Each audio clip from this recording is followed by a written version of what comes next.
Imagine you're heading into the toilets at school. This is a Japanese school, so of course it's full of nasty rumours of something or another that will eventually appear and kill you in some gruesome way. Who will it be this time? Hanako-san?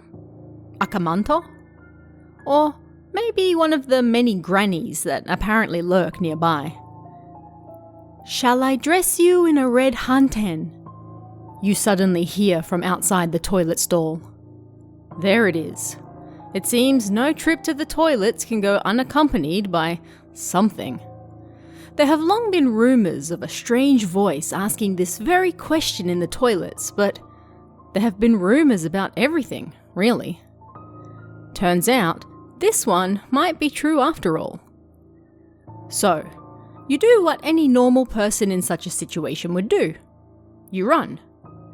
It doesn't always work, but in this case, you get away, and the police are promptly called in.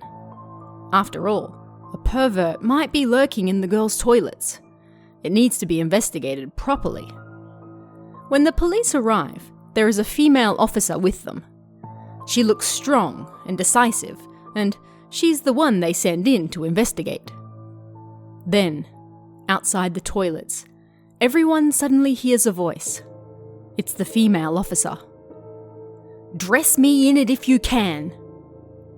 This is promptly followed by a scream, and as you all rush in, you find the officer lying on the ground, unmoving.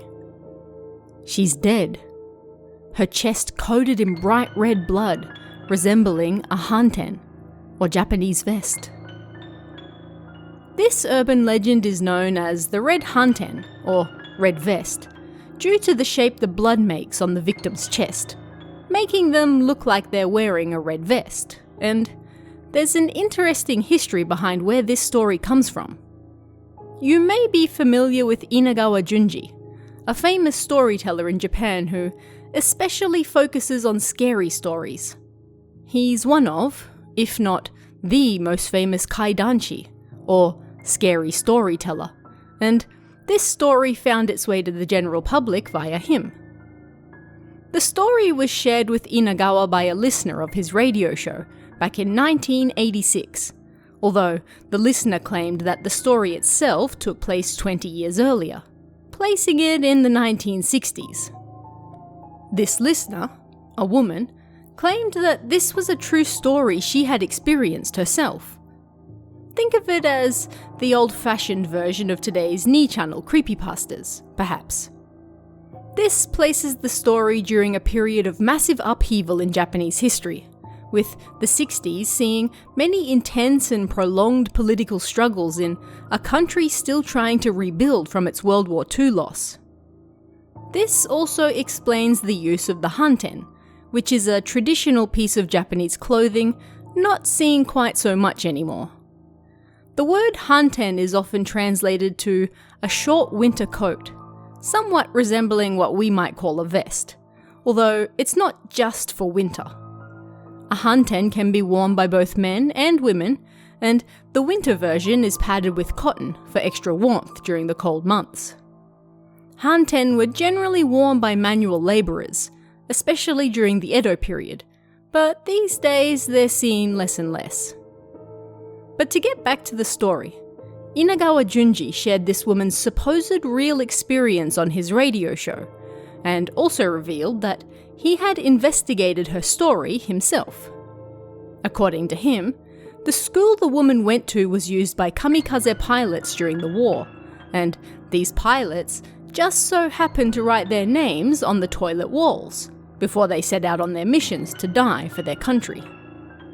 A mother of one of these soldiers then apparently visited the school and saw her son's name scribbled on the toilet wall.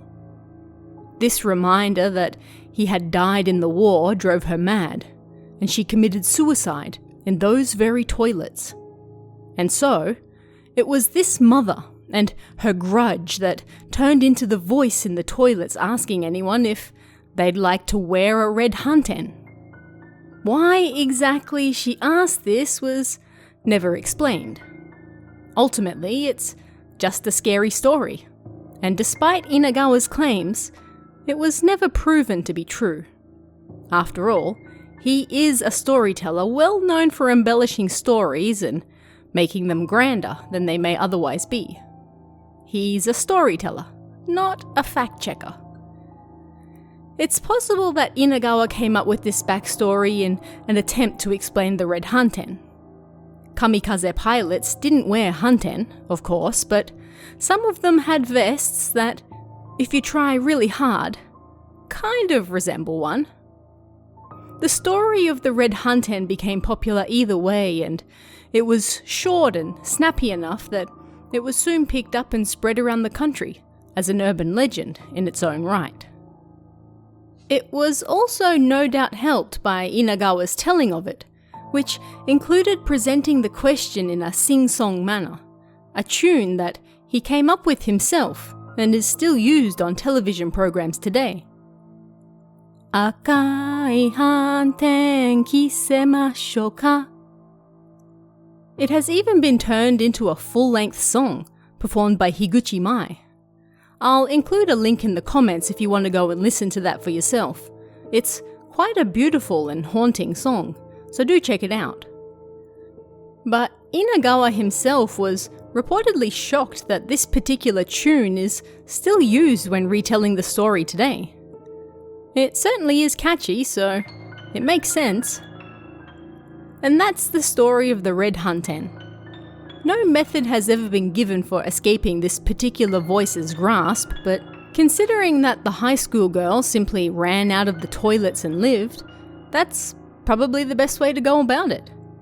Just don't challenge the voice like the police officer did, because that's a fast track to Red Hanten Town. But what do you guys think about this one? Let me know in the comments below, and I'll see you again next time.